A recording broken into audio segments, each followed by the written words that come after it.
This is Forge Daily with Mackenzie Barwell on the Forge Audio Network. Hi everyone, and welcome to this episode of Forge Daily. I'm your host, Mackenzie Barwell, coming to you on May 6th, 2024.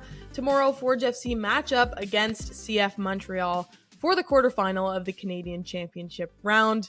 Currently watching Montreal now as they make their way onto the field for training at Tim Hortons Field. Today's going to be a good episode. We'll go over the history between these two teams. You'll hear some conversations I had with players post-practice today, including Tristan Borges, Choinere, and Daniel Parra. And last but not least, also have some insight into that pre-match press conference to hear Coach Bobby's words before tomorrow's match. So let's get right into it, beginning with what we've seen in previous matchups between these two teams. The Hammers and the Impact clashing for the fourth year in a row now. Each result thus far has gone in favor of Montreal. In 2021, you may recall Forge FC taking them to an 11-round penalty shootout. However, recent matches haven't been quite so close. Forge FC traveling to Stade Saputo in their past two Canadian Championship campaigns, not able to score either time, losing 3-0 and then 2-0 last year. It is worth noting, though, that this Montreal side, as of now, are struggling with some injuries. This past Saturday, they matched up against Woobin Spasia's new home, Nashville SC. They lost 4-1 with 8 key players out. So it will be interesting to see whether or not the availability of these players changes tomorrow in comparison to Saturday. Now, as Milty and I have pointed out, there are a lot of connections between these two teams. Many Forge players having played with CF Montreal's academy team, including Choiniere, Kadeem Kane, and now Matteo Schiavone on loan from CF Montreal. I should also mention, though, that since they are his parent club, he is not available to dress tomorrow. He's not allowed. So if you don't see him coming off the bench, that's why. Shifting gears now to my post-practice conversations, we'll start with Tristan Borges and Choinere. I asked them a couple questions, some of which overlapped. So here's what they first had to say on what exactly is clicking for this team right now in their form going into tomorrow. Yeah, I think the rhythm is really, really good. I think the attitude within the group has been great. Everybody knows what the goal is, and it's obviously to be playing for trophies. This is a big game coming up, but I think one thing, at least every single year, that's really shown that separates us from everyone else is we try not to think too far ahead, and it's just go game by game and try to get the 3 points. Obviously, this game is kind of like a do or die, even though there's 2 legs, but for us, is we just focus game by game. We have the momentum at the moment. We're playing great football. We're united. We work for each other. Offensively, we're firing up from everywhere. Our rotation is good. Our work ethic is good. So there's a lot of positive when you look at our games, and we can still build on a lot of stuff. I think it's really positive right now. Definitely some similar themes in their responses. Knowing these two players have a lot of experience not only playing in the Canadian Championship, but against CF Montreal, I asked them both what they're expecting from this team tomorrow and why it's such a special opportunity to play in the Canadian Championship, especially being a player from the CPL. I think obviously the number one thing is just the quality that they have, the players that they have, and them playing in a good league and playing good competition. I think that's the number one thing. I think for us it's understanding the quality that they have, but I say this a lot is we believe in our own quality as well. And having that first game at home, I think that gives us a little bit more confidence as well, being able to kind of get the nerves out and playing in front of our home crowd, which is going to be a good one. But I think we've played in enough big games already at this club for us not get nervous. And yeah, like I said, it's weird that I feel like we always play them. So it's starting to get a rivalry, but hopefully we finally get our win. Yeah, I think obviously when you, I would say, consistently win, it's tough to kind of keep that attitude within the group where it's always just striving for the best. But I think one thing for our team especially is I know the feeling is obviously winning the league is special, but we want to try to put our mark in winning a Canadian Championship Cup, right? So that's something special. We know it's going to be tough competition, whether we advance to the next round or whatever route we have. But I think it's for sure a lot more energetic, especially in the week going up for the game and playing a team like Montreal, which sometimes we even have guys that are on loan from the team or whatever it is. So it's for sure a lot of energy, and we're happy to at least play the first game in front of our own crowd. we have faced them 3 times, lost 3 times. So a lot takes from that. I think it's a game we need to focus on details. I think it's a team that are pretty good at building up from the back. So if your pressing is not good, you're going to chase a lot. You're going to waste energy chasing them. That's what I take back from the 3 previous games against them. If you start chasing, you start wasting energy, and then you have less energy to attack after that. So we need to be smart about it and make sure press is good. If it doesn't work, stay compact and try to limit the damage. I see it as a tournament. It's exciting because also you have the chance to play against an MLS team. It's something we take a lot of pride on because we want to face the best, and a lot of guys want to make the step to MLS, so it's a way to see our level compared to them. So it's really exciting, and it's also a competition where we never made it that far. Yeah. So that's something new for us. We played CONCACAF, we won the championship a couple of times. Now it's a new competition, and we want to make our stamp. In other news, as I'm sure some of you already know, Tristan Borges recognized as CPL Player of the Month. For the month of April, he recorded 2 goals, 3 assists, and 256 minutes. So I had to congratulate him and ask whether or not a nod like that one motivates him in any way. Yeah, I try not to think about it too much. For me, it's as long as the team is winning and as long as the things that I'm doing is helping the team win.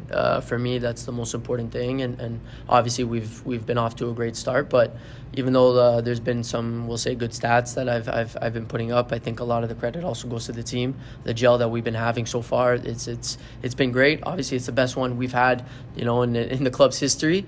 Even though other years we've been having good years, maybe the results don't show our way. And I would think the bounces are going our way right now. And I think a lot of the credit has to go to, we'll say, the whole team. But that attacking group that we have right now, a lot of rhythm within the group. An unsurprising response, I have to say, from Tristan Borges, always reinforcing the role of his teammates. And speaking of them, I did have an opportunity to chat with one of the newer members to the FFC, and that is defender Daniel Parra. So before we get into the press conference footage, here's what Daniel had to say on his experience now that he's got 4 weeks of playing with Forge FC under his belt. Yeah, everybody cheered me up when I came the first week. So it was easy because all the players talked to me and asked me how I feeling, how I feel. How you're adjusting. Yeah, for sure. So that part is good for me, and it's amazing because we find a lot of cultures, of ways to think. So it's very cool. So yeah, I'm happy, and I have a good relationship with Seba because he's Mexican too. But yeah, I think with all the guys I have a good relationship, and I enjoy have a chat with everybody in the dressing room. Yeah. Sounds like he's having no trouble integrating into the group. Let's move on to that pre-match press conference now. Coach Bobby shared his thoughts on what it'll be like opening up this two-legged affair at home and then closing it at Stade Saputo, as well as watching those Choinere brothers go head-to-head tomorrow. Yeah, always. When you play the first game, there different results can come up, and it allows for specific adjustments in the second game. In the first game, we obviously want to go out and win. We want to do the right things. But when you have the second leg at home, everything is a little bit more targeted. Everything is specific. Nothing is left open. It's very concrete. It's 90 minutes that you don't get back. Here we're going to play 90 minutes, and there's still another 90. Whichever way the game goes. So nothing is done after this first match. The important thing about it is we host this first match here. We host it in our stadium where we play some of our best football in front of our fans, and that's what we expect from the guys tomorrow. Yeah, as a coach, I'd like to have the Choinere brothers on my team. I think that's the easiest answer I could give. One right. Midfield passing to the other one up front, a little bit of goal assist combination. They're both excellent players. Obviously, David, I know very well from being here, but I know Matthew as well. And they both have the same great mentality, work ethic on the field, both on and off the ball. And they're a pleasure for Canadian soccer fans to watch and what they bring. So, yeah, definitely as a coach, I'd like to have both of them on my team. A highly anticipated match day tomorrow. 11,000, I think over 11,000 students will be in attendance. And in honor of tomorrow's school day match and the overall theme, I decided it would only be appropriate to ask the players what some of their favorite subjects or where they really thrived in school. So here's what Borges, Dav, and Daniel had to say about where their forte really was in elementary and high school. So I know it's obviously it's an easy one that everybody will always say gym and stuff like that. But I actually did have a subject that I loved learning. Okay. It was math, which is weird. I like numbers. I mean, I never pursued it or anything, but that was one subject where I guess not many people are a big fan of it, and for some reason I was kind of drawn to it. And Were you good at it? I was pretty good, yeah. You know what? When I started, here we call it elementary school, Yeah, elementary. I was really good at math. Now don't ask me a question about math anymore. But I love number. I really liked number back then. I know my tables. Your times tables? Only I don't know after 12. Yeah, but that's all Yeah. you need, really. So I was really good at it, and it clicked. I was good at it. Even in high school, I was good at math. Okay, a mathematician. Yeah, math. Dav. Recreo. We call it recreo in Mexico. Now, I think the class I most enjoy in maybe physics, maybe biology, that things. Really? Yeah, for sure. I like it. So I'm studying now psychology. So yeah, I like a lot that things. Yeah. Oh, cool. You're studying psychology now. Yeah, for sure. Wow. Okay, good for you. What was the first one that you said? Recreo. It's like the free time you have in the school. Oh. Yeah. It's a recess, Yeah, recess. essentially. That's it. Yeah. There you have it. And honestly, by the sounds of it, 3 very studious players. 2 maths and a science? Come on. On that note, I will wrap up today's episode. Thank you all so much for watching. As always, I hope to see you guys here bright and early tomorrow at 11 a.m.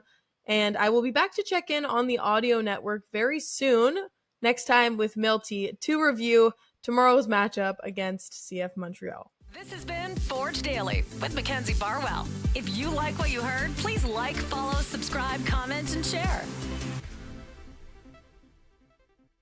I walked out into practice and they said, where's Dav? Mac needs to ask him about his brother. Every interview. When it comes to that game, every interview they ask me about my brother.